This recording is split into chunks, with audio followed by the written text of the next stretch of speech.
ka-jibe, magandang araw sa inyo at ngayon ang vlog natin ay gaayos tayo ng sasakyan, no? Dahil nasira yung actuator ng sasakyan natin, actuator ng bintana, ayaw mag-lock, kaya ayusin natin. Actually, kinalas ko na siya dati, tinanggal ko na yung actuator at naka-order na ako ng bago, no? At andito na, dumating na at ikakabit ko na lang mga ka-jibe. So tara, samahan nyo po ako mag-ayos. So ayan, no mga ka-jibe, ito yung binili natin, no. Bumili na lang ako sa Lazada kasi pag sa Lazada mas mura at kompleto na siya. May bracket na, mayroon na siyang screw, ikakabit na lang talaga siya, mayroon na siyang stick. So kaya bumili na lang ako sa Lazada mga ka-jibe, no, mas mura pa. So tara na at ikakabit natin to dun. Ayan mga ka-jibe, so nandito na tayo sa loob ng sasakyan, no. So ayan, ito yung papalitan natin sa may left side na bintana, sa hulihang bintana, no. So ayaw na kasi siyang mag-lock, no? Hindi na siya mag-automatic lock ito. So ginagawa ko, tinanggal ko yung actuator, tapos minamanual ko na siya para mag-lock. Ang gagawin ko ngayon is lalagyan natin ng bagong actuator, door actuator niya, no? At yung power window motor niya ay hindi na rin gumagana, pero wala pa tayong budget para dyan mga ka-jibe, no.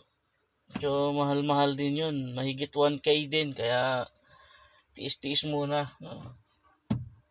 At yun, so siguro yung iba hindi kami papakita sa inyo kung paano ko siya tanggalin, at pero yung iba ay kaya ko siyang ipakita mga ka-jibe. So ayan, abang-abang mga ka-jibe.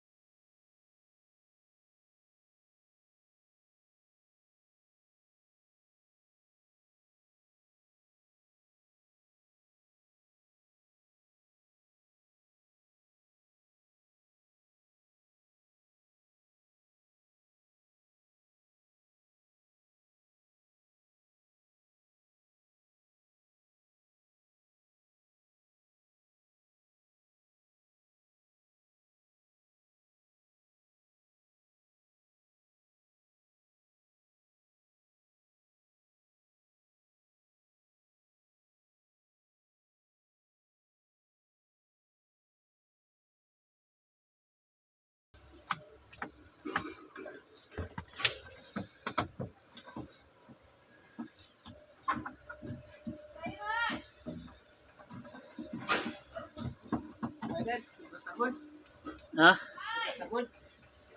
Gimatak tiyan baron. Nampay i-plaster ko pa ni. 120.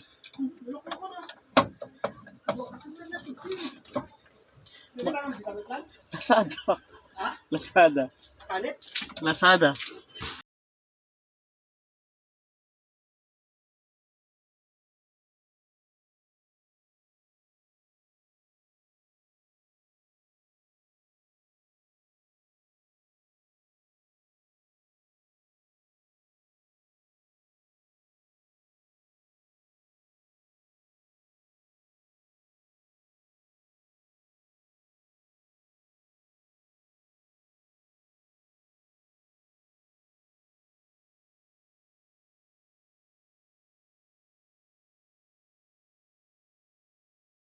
Tanggal ko na yung cover. Tanggal ko na siya. So ito yung luma, no. So kung mapapansin nyo mga ka-jibe, hindi na siya nag-play. So yun yung rason nito na hindi na siya mag-lock, nag-stack up na siya mga ka-jibe. So ito yung bago na ipapalit natin. So, yan, nagpe-play siya. Tingnan natin.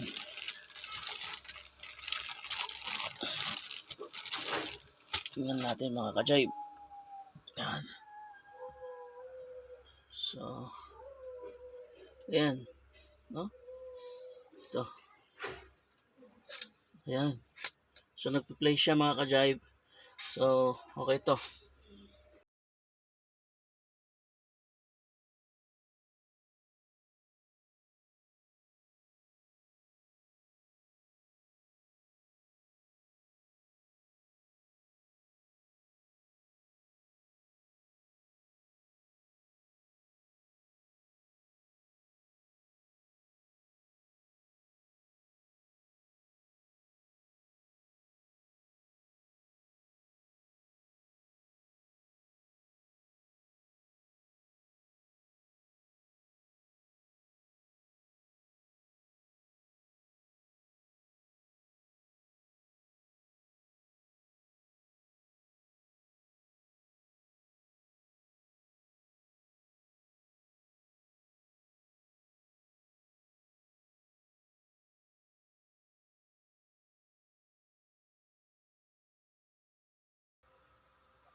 So, ayan. Kabit na natin. So, ito try natin kung gigana siya. Baliktad ba o hindi. Try natin. Ayan mga ka-jive. So, okay no. Gumagana siya. Kaya, yun. Try na natin.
Ayun, at okay na nga siya no mga ka-jive. At gumagana na ulit. No? So yung door closer motor na lang yung problema natin dito. Yun na lang yung papalitan. Pero itong lock niya sa bintana or sa door ay okay na. So, yan, babalik ko na yung cover. At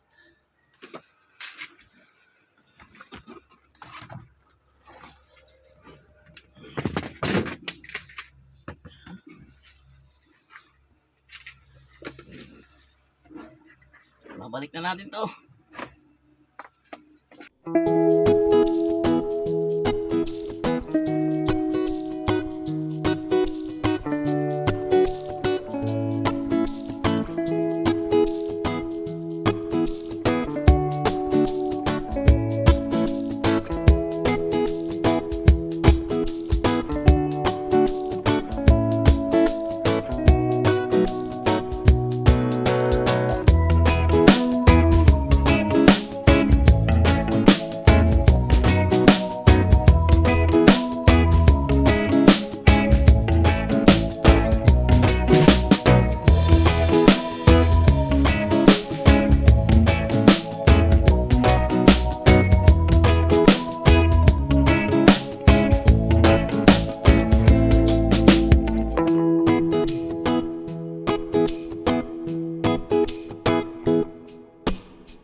mga ka-jive.